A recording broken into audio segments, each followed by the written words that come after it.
She said it was just one night. That it meant nothing. That I'd never see her again. But now, she's back. And a child in her arms, he has my eyes. My wife doesn't know. And I don't know what scares me more. That the child is mine. Or that he isn't even human. The night was colder than the data had predicted. Tenari wasn't supposed to be like this. The simulations showed arid wind and neutral gravity, solar storms manageable with standard shielding. But no one mentioned how silence here had weight. No one mentioned how it could press on your chest until breathing became a choice. Evan had been grounded for 16 days. The atmospheric disruptor fried half his equipment. Communications were lost after the third night. Back on Earth, Myra's last words still played on repeat in his neural implant. Come back safe. Don't be stupid. He smiled once when it echoed. By day 10, he turned it off. The shelter pod provided heat, food, a roof of sorts. But it couldn't stop the wind from howling like a creature in mourning. It couldn't mimic a voice that knew your name. It couldn't replace skin. He met her on the 12th night. Sci-Fi. That was what he would later call her. She didn't speak. Didn't blink the same way humans did. Her skin had a shimmer to it, like minerals breathing under the surface. Her eyes, deep silver, specked with violet, watched him as if she had seen humans before. And been disappointed. She didn't approach. Not at first. Just stood across the fire he had built with salvaged coil rods. He didn't move. Didn't dare. Not until she stepped forward, knelt across from him, and placed her hand palm up beside the heat. He understood the gesture. Or maybe he wanted to. And so he mirrored it. She moved closer. When their fingertips touched, a pulse ran up his arm, not electric. Not pain. Something else. Like remembering a dream from childhood, one that made you cry without knowing why. There were no words. But his mind, calmed. No longer thinking about fuel cells or storm fronts. Not about Myra's voice. Not about Earth. Just this warmth. Just the pressure of another presence who didn't expect him to explain anything. He saw images, hers, maybe. A forest of white vines. A battlefield stained in violet. A childlike face under stars that never blinked. None of it made sense. But he didn't reject it. For the first time in days, he didn't feel alone. They met again the next night. And the next. He never asked why she came. She never told him. She'd just appear, when the moons were highest. No footsteps. No announcement. Just a subtle shift in wind, and then there she was. Sometimes she brought things, strange fruit that fizzed on the tongue, stones that hummed when held. One night, she touched his chest, then hers. Then pressed their foreheads together. It wasn't sexual. Not in the way Earth understood it. It was something older. A binding of experience. A transmission. He felt emotions that weren't his, memories that didn't belong. And in return, he gave pieces of himself without knowing which. He didn't tell himself it was wrong. Not yet. But Myra's face began to fade. Not erased, blurred. Like a picture smudged by rain. By the 15th night, Sci-Fi stayed longer. Their palms pressed for minutes. Their breath slowed into the same rhythm. He knew then what she was doing. She wasn't learning him. She was keeping him. He told himself it was survival. Just biology syncing with biology. Loneliness finding warmth. But when she pressed her cheek against his neck, and he didn't move away, he knew. And in that moment, Evan stopped being a man waiting to go home, and became something else. Something unnamed. When dawn came, she left without looking back. The wind returned, and all Evan could hear was the silence she didn't leave behind. The doorbell rang on a Wednesday. Evan had just finished syncing the irrigation data from the hydro garden when the chime echoed through the house. It was sharp, sudden. Out of place. Myra was upstairs. She called down, "You expecting someone?" "No," he lied. He walked to the front door, heart calm, fingers twitching. When he opened it, time split. There she was. Sci-Fi. But not alone. She stood in the sunlight, cradling a child. A boy. His skin shimmered faintly under the blue sky, like moonlight trapped underwater. His eyes silver, edged in violet. Like hers. Like someone else too. "His name is Ian," she said. "He is yours." Evan said nothing. Couldn't. His throat locked around 100 half-formed thoughts. Sci-Fi's face was unreadable. Not angry. Not sad. Just final. She placed the child gently at his feet. Ian didn't cry. Didn't look afraid. He just looked at Evan. And then she turned. Walked away. No goodbye. No second glance. Evan didn't call after her. Didn't step forward. Just stood there, staring at the boy whose eyes reflected pieces of a planet he tried to forget. Myra called from upstairs. "Everything okay?" He forced his voice steady. "Just someone delivering something." She didn't question it. Not yet. He brought Ian inside. The boy looked around with quiet wonder. Not alien, just new. When Evan reached to take his small bag, their hands touched. The same pulse. Not electric. Not pain. Memory. That night, Evan barely slept. Ian slept peacefully in the guest room. Myra didn't ask why he was there. She just stared at Evan longer than usual. A pause before each kiss. A hesitation in her smile. The next morning, she asked, "Where's his mother?" Evan answered too quickly. She couldn't keep him. Not a lie. But far from the truth. Over the next week, Ian spoke little. But he listened. He watched. He mimicked. And then, one morning, while Myra poured juice, Ian looked at her and said, "You're not like me?" She laughed at first. Thought it was a child's nonsense. Then he added, "But he is." Half.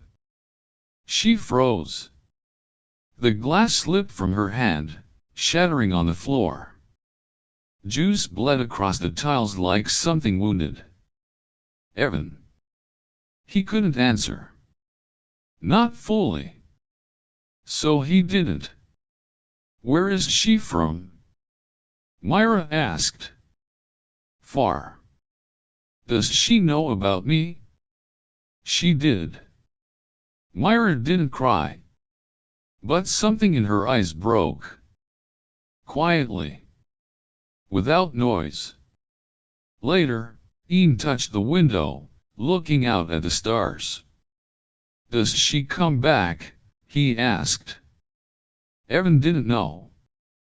And that not knowing carved the space inside him he couldn't fill. He watched the boy sleep that night. Watched the way his fingers curled around the edge of the blanket. The way his breath caught before settling. The way his eyes, when open, knew too much. He remembered Sci-Fi's face. The nights on Tenari. The silent exchanges. The warmth. The surrender. And he wondered not for the first time if he had ever come home at all. The clinic was 3 hours away. Off-grid. No official records. Evan told Myra he was taking Ian to a pediatrician. Something about an immune scan, allergies. She didn't argue. But her eyes lingered too long on his. The drive was silent. Ian stared out the window the entire time, watching the blur of earth, trees and sky like he was trying to memorize it. The technician didn't ask many questions. Just took the samples, ran the scan, handed Evan a tablet when it was done. 53% human. 47% unknown. Paternal match, 99.996%, Evan Callan. He closed the file. Erased it. Thanked the man and left. Ian didn't say anything until they were halfway home. Are you scared? He asked. Evan gripped the wheel tighter. No. You're lying. He didn't answer. Couldn't. At home, Myra had made dinner. Ian sat quietly, ate everything, asked for nothing. That night, Evan stared at the ceiling. Sci-Fi's face wouldn't leave. Neither would Myra's. The two women, side by side in his mind. One a memory he broke. One a promise he kept breaking. He drifted to sleep with guilt pooling in his chest like water under a cracked hull. He dreamt of Tenari.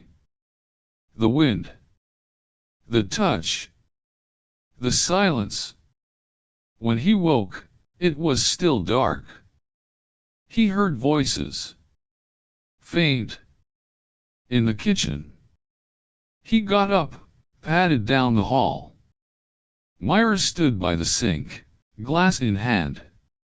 Ian sat at the table. He looked up at her and said, "Are you my real mom?" The glass didn't break this time. Myra just stood there. "Why do you ask that?" she whispered. "Because you don't feel like her?" Evan stepped in. "Ian." "It's okay," Ian said, looking at him. "I just wanted to know." Myra looked at Evan. A question in her eyes. One he had no answer for. That night, they didn't touch. The next morning, Myra packed a bag. Said she needed to visit her sister. No fight. No accusations. Just distance.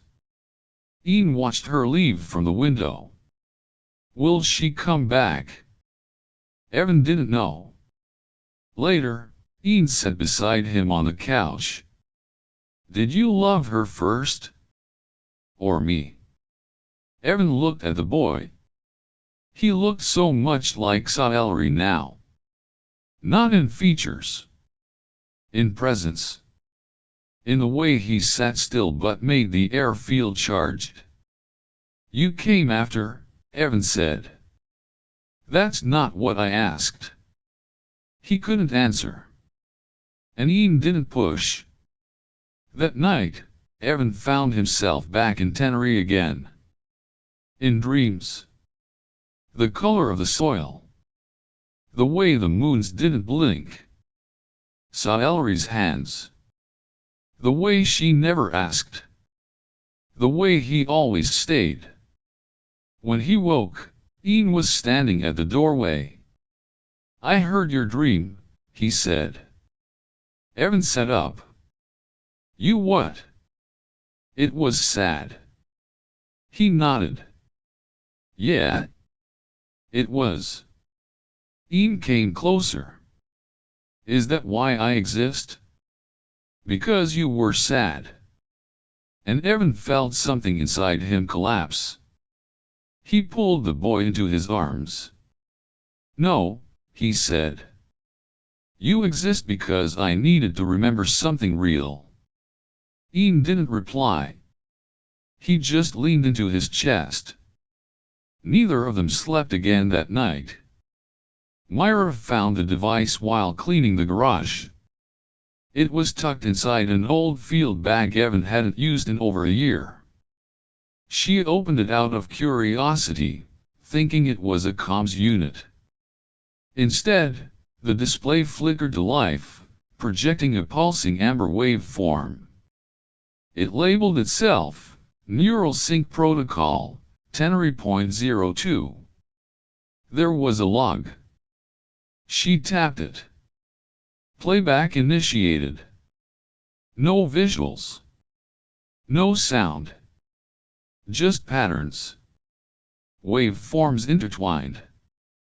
Emotive resonance spikes. A sync. It wasn't hard to understand what it meant. Not for someone who'd seen enough tech. Enough war reports. Enough loss. She turned it off and set it on the table. Then waited. Evan came in from the greenhouse with dirt on his hands. He froze when he saw it. "Where did you? Was it love?" He looked at her. The question hung there like the heat before a storm. He opened his mouth. Closed it. Looked down. Myra exhaled slowly. Walked past him. Opened the fridge. Poured water. The clink of glass loud in the stillness. "I'm not asking if you slept with her," she said. "I'm asking if you gave her the pieces of you I've been waiting to see again." He leaned against the counter. Shoulders hunched. Voice barely audible. "I don't know." "Yes, you do." Silence. Ian walked in, barefoot, rubbing his eyes. He paused, sensing the tension. Looked between them. "You're fighting." "No," Myra said. "Too fast." Evan forced a smile. "Go back to bed, bud. We're okay." Ian didn't move. Then, softly, "She didn't mean to hurt you?" Myra blinked. "How do you know that?" she asked. "I just feel it." He turned and padded away. Myra stared after him. Then at Evan. "I don't know how to live with this," she whispered. He nodded. "Neither do I." Later, he stood in the doorway of the room. Myra lay with her back to him. "I'm sorry," he said. She didn't move. He sat on the edge of the bed, hands clasped. "It wasn't supposed to mean anything. I didn't know it could." "But it did," she said. "And now it always will." In the morning, Myra made coffee. Didn't speak. The mug sat at Evan's place. Steam curled like a question with no mark at the end. He picked it up. Sipped. burned his tongue, didn't flinch. The door creaked as Ian entered. He sat next to Evangelist, looked up. "You dreamt about her again?" Evan nodded. "She misses you too," Ian said. No one responded. Outside, the sky was clear. But the house held a silence thicker than clouds. It happened on a Tuesday. The sky was too quiet. No birds, no wind. Just that kind of stillness that tells you something is already on its way. Evan opened the door before she even knocked. Sci-Fi stood there. Not as he remembered her, no, something softer in her edges now. Her armor was faded, cracked in places. Her eyes were tired. But when they looked at him, there was no accusation. No longing. Only the echo of a truth they both carried. She didn't ask to come inside. She only held out a small device. Oval. Black. Pulsing slowly like a heart too afraid to beat fast. "For him," she said. "So he'll know he wasn't a mistake." Evan took it. Their fingers touched briefly. No visions this time. No sync. Just warmth. She turned to leave. "Myra's inside," he said. "I know. She's scared." "She should be," Sci-Fi said. "But there was no cruelty in it. She's strong. She must be." She paused at the edge of the steps. Looked up. "Tell him I came back." But only once. Then she vanished. Like fog melting under morning light. Evan closed the door and turned. Myra was standing in the hallway, arms crossed, gaze low. Ian beside her, holding her hand. He handed Myra the device. Didn't say a word. She looked at it. Looked at him. Then crouched and handed it to Ian. "This is for you," she said. "To know where you come from. And what that means." Ian held it like something alive. Like a secret. Like a story he hadn't earned yet. That night, Myra sat beside him on the bed. "I still don't forgive you," she said. "I know. But I'm still here." "I know." He didn't cry when Sci-Fi left. Didn't cry when Myra packed her bag. Didn't cry when Ian called him father for the first time. But that night, with the house quiet, and the stars pushing against the window glass, he held the device in both hands, and pressed play. There was no sound. Only pulses. Flashes of emotion. A map of feelings left behind. And for the first time since Tenari, Evan wept. Not from grief. Not guilt. Something older.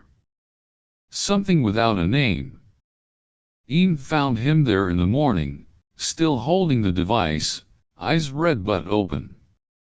The boy said nothing. Just climbed into his lap. And they watched the sky turn pale together. He looks up at the stars. And sometimes, I wonder which one holds her silence now.